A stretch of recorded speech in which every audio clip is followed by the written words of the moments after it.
Bonjour petits et grands lecteurs, j'espère que vous allez bien. On se retrouve aujourd'hui pour un update lecture. L'update lecture va regrouper autant de la littérature jeunesse de science-fiction, un classique de l'imaginaire. Je pense qu'on peut sincèrement pas faire plus classique de l'imaginaire. C'est dans le bingo de qu'est-ce que vous considérez comme une des sources d'inspiration de la fantasy ? Paf, celui-là, c'est bon, on a voté pour celui-là. Et enfin, un texte qui m'a été envoyé par Albin Michel sur les chats, qui a été une très belle découverte.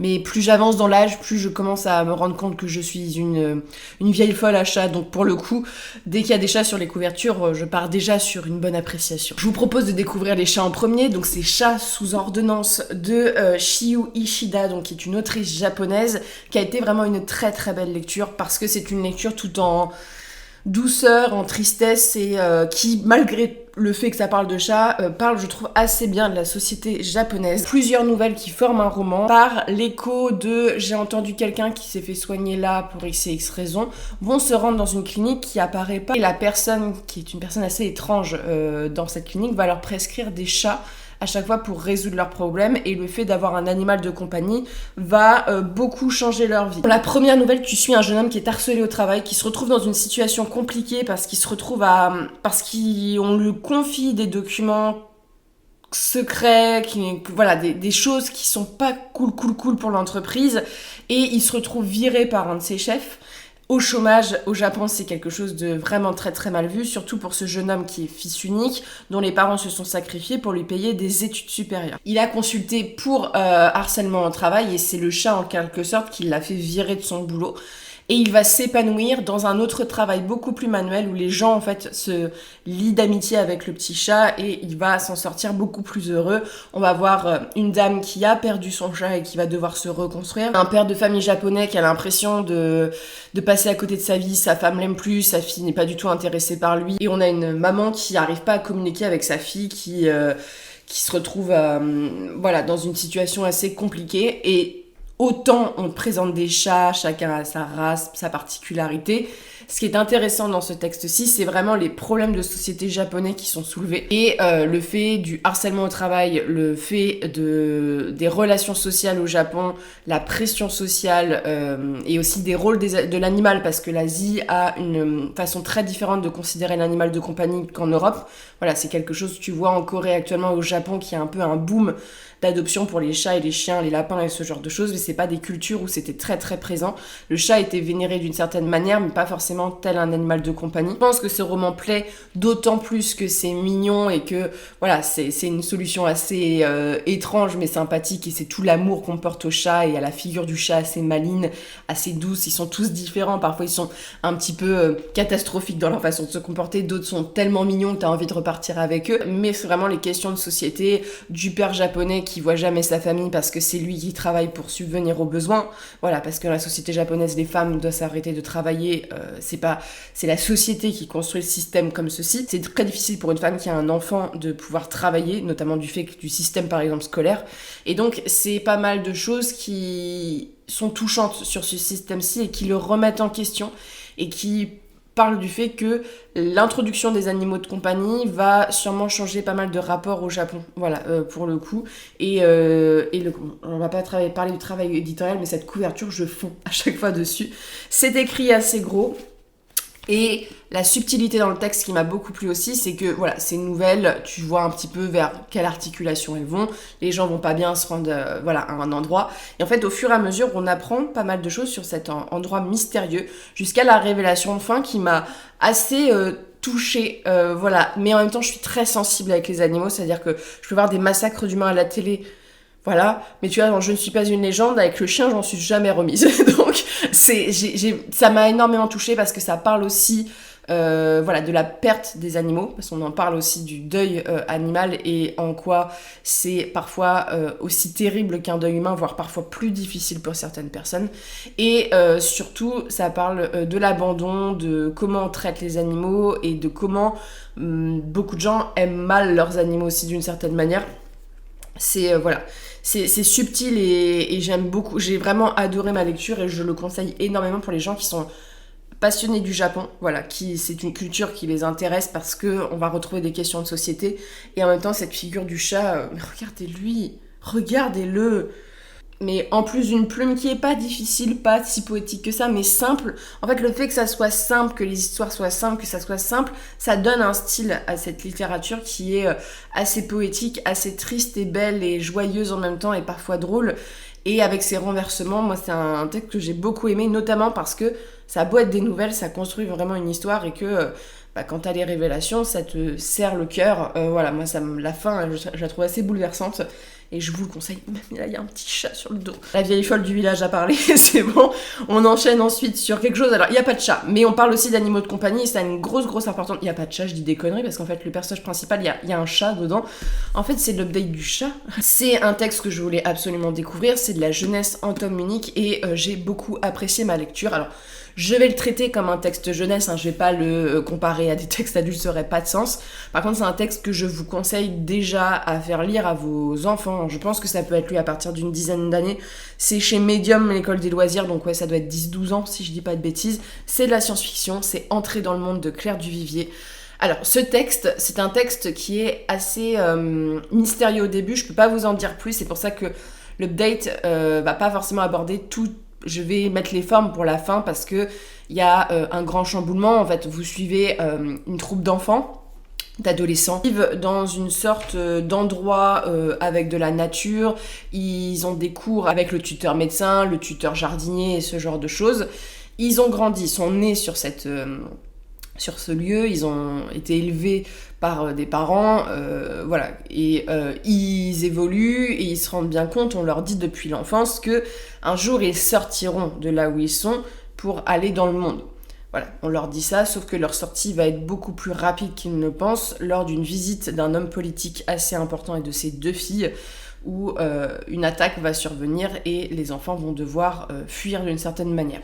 Je vais pas vous en dire plus et ça va être compliqué de vous faire l'update lecture pour ça, mais je veux vous laisser découvrir le mystère derrière tout ça. Et c'est un texte qui m'a beaucoup plu parce que déjà, Claire Duvivier, on retrouve une plume qui se lit très bien, très facilement, qui est un peu poétique parfois, et j'ai trouvé le texte assez original. Alors je lis assez peu de SF, mais j'ai pas l'impression que la science-fiction ça soit très très répandu chez le jeune public, et surtout les thèmes qui sont abordés, je les trouve hyper pertinents. On parle d'écologie, on parle de virus, de problèmes sur la Terre, on parle de colonisation, on parle de beaucoup de choses, de différences. C'est un texte qui met très en avant la relation humain et animaux dans le texte, parce que ces enfants grandissent avec des animaux avec qui ils ont des liens, et ça a une grande implication sur les révélations. C'est un texte qui est un texte à révélation. On apprend de plus en plus de choses à travers le regard du personnage principal, qui est un jeune garçon qui s'appelle Xabi, qui est un garçon assez intelligent et avec beaucoup de cœur, et qui est très attaché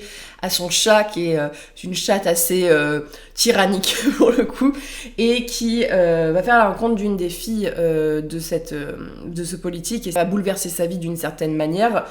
Ça mélange action, contemplation, il y a un peu de tension aussi, et beaucoup de thématiques qui sont en rapport avec le fait qu'on est dans une société qui est périclite au niveau, sur plein de niveaux, mais surtout au niveau écologique, et de l'espoir des enfants. Et là, on a 2 visions, le texte est construit d'une certaine manière, après, ensuite, on a 2 visions du monde.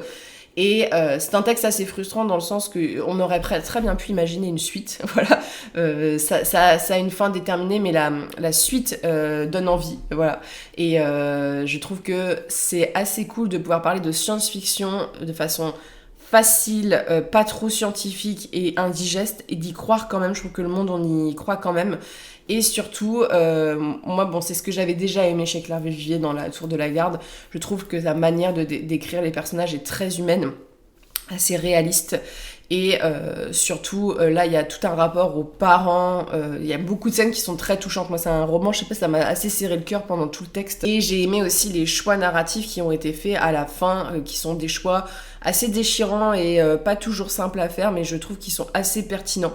Et ça remet beaucoup de choses en cause. En fait, il y a beaucoup de thématiques de SF qui sont abordées pour les jeunes et qui font réfléchir même nous en tant qu'adultes sur des solutions et sur l'éthique aussi. Ça parle pas mal de ça. bonne dose d'action, de suspense et en même temps de développement et qu'en fait ça marche très bien. C'est un page turner. Moi je l'ai dévoré en une journée pour tout. Je l'ai lu d'un coup. Simple, ça a beau être fait pour de la jeunesse, je trouve que ça se tient bien, que ça raconte une vraie histoire et que c'est mieux écrit que pas mal de récits de science-fiction que j'ai lus qui étaient indigestes ou très clichés. Bien sûr, ça part de clichés, on peut même faire des parallèles avec certaines choses de dystopie qu'on ait pu lire. Mais je trouve que la manière dont ça les aborde, et notamment la question animale dans le texte, qui est une question centrale, fait beaucoup réfléchir. Et c'est intéressant d'imaginer un monde, parce que c'est vraiment un monde futuriste, où il y aurait eu d'aussi gros bouleversements et en même temps c'est à notre porte quoi. Ce qui est dit, on voit que c'est reposé sur des principes scientifiques, voilà, tout le mystère qui est au-dessus, c'est des choses, quand tu t'en renseignes un petit peu, qui sont véritables et véridiques. C'est des scénarios qui sont prévisibles et assez alarmants, faut dire ce qui est. Mais c'est le côté réaliste qui fait que ça fonctionne bien et que moi je trouve ça tout à fait plausible. En fait, quand j'ai lu le texte, ça m'a pas choqué. Tu vois, on va même parler du capitalisme, parce qu'on va avoir parlé d'une grosse société et de la recherche. En fait, quand tu le vois d'un point de vue adulte, ça aborde plein de questions. Et c'est pour ça qu'en tant qu'adulte, je pense que vous ne vous ennuierez pas, parce que ça aborde beaucoup de choses. C'est assez politique, mine de rien, derrière tout ça. Et c'est intéressant de faire réfléchir les plus jeunes sur ces questions. Ça a beau être un récit jeunesse, on parle d'exécution. Il y a une scène où c'est quand même assez violent. Voilà, c'est pas quelque chose de tout mignon du tout. Et vraiment, c'est un très bon équilibre. Je savais pas du tout à quoi m'attendre de la part de Claire Duvivier dans la jeunesse, parce que la jeunesse, c'est quand même quelque chose. C'est difficile à écrire. Et moi j'étais très convaincue, donc hâte de lire d'autres textes de cette autrice, mais le monde qu'elle a ouvert, ce qui est très frustrant, c'est que tu as envie de le découvrir beaucoup plus et tu aurais bien envie de le découvrir d'un point de vue adulte, mais ça c'est vraiment une très belle découverte pour les si vous avez un cadeau de Noël à faire et que vous savez que votre enfant est un petit peu passionné par la science-fiction ou par les thèmes écologiques, ou vous avez envie de le sensibiliser un petit peu à tout ça, à la cause animale et tout. Franchement, c'est un texte que je vous conseille pour ça. Et enfin, le classico-classique. C'est un texte, quand on dit classique, je pense que vous pensez aussi à celui-ci. Pour avoir lu pas mal de recherches sur l'imaginaire, c'est un texte qui revient beaucoup.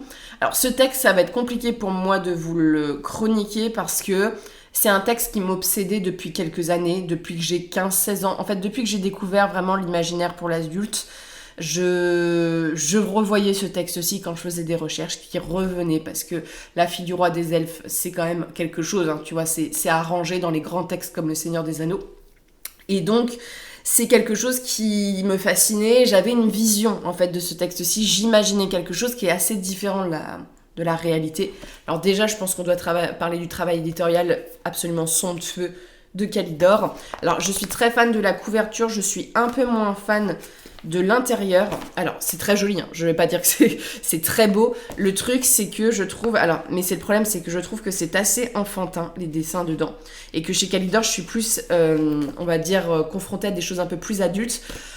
Mais en même temps, le texte, pour tout vous dire, c'est quasiment c'est très jeunesse. Moi, j'avais pas l'image de La fille du roi des elfes comme étant un roman assez jeunesse, quasiment un conte. Ne vous retrouvez pas comme moi à vous attendre quelque chose de très adulte et très sombre. Et voilà, moi, j'avais cette vision du roi des elfes avec quelque chose, une figure de l'elfe assez particulière. C'est sorti il y a pile poil 100 ans, en 1924. C'est un roman de la perte. Voilà, il y a la lecture, on va dire, de l'histoire en soi.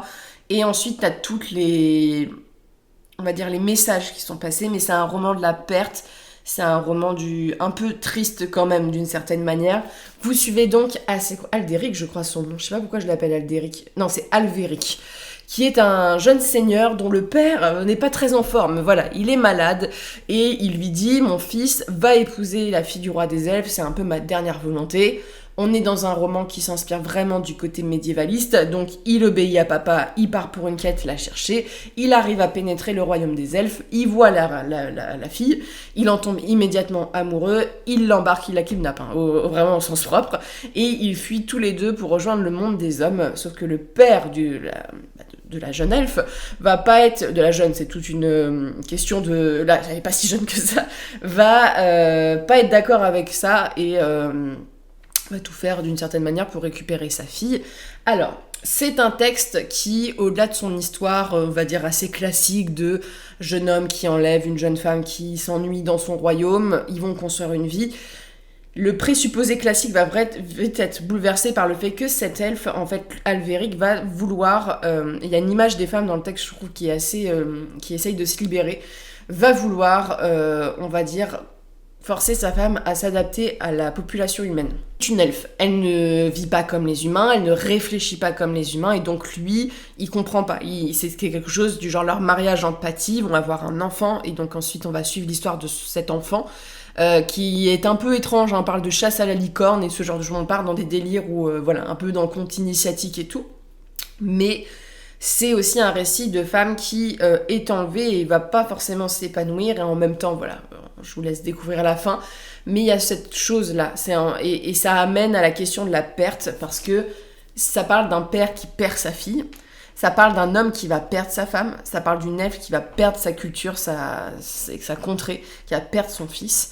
Et c'est un texte qui parle pas mal aussi de tout ça, sachant que Alveric va prendre des décisions, même par rapport à son fils, il va quasiment pas y avoir de relation entre eux. Une perte qui va s'installer dans la sorte d'enchantement du monde, c'est-à-dire que les elfes vivaient en marge à côté des hommes, voilà, ils se côtoyaient, et le père de la fille des elfes, le père de l'elfe va prendre la décision d'éloigner son royaume, donc on a toute la magie qui va un petit peu disparaître et réapparaître d'une certaine manière, et donc il y a plein de thématiques là-dessus.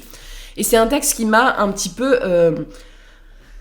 je savais pas trop à quoi penser, parce que en soi, le texte, l'histoire, j'ai trouvé ça très simpliste, très déjà vu, ça a son temps, et l'histoire avec le fils, avec la chasse à la licorne et ce genre de choses, j'étais en mode bon, ok, pareil, cette menace du père, elle est présente, mais pas tellement, et c'est très classico-classique, hein, pour le coup. La façon dont ils sont construits, tu retrouves la figure que moi je trouve qu'on retrouve un peu chez Tolkien, de l'immortalité, du fait que les saisons passent, alors le temps s'écoule pas forcément de la même manière chez les elfes et chez les hommes, mais que il y a une certaine ennui, placidité qui sort de l'elfe et qui amène à contempler pendant des années ce qu'il y a devant, à pas forcément faire des choses.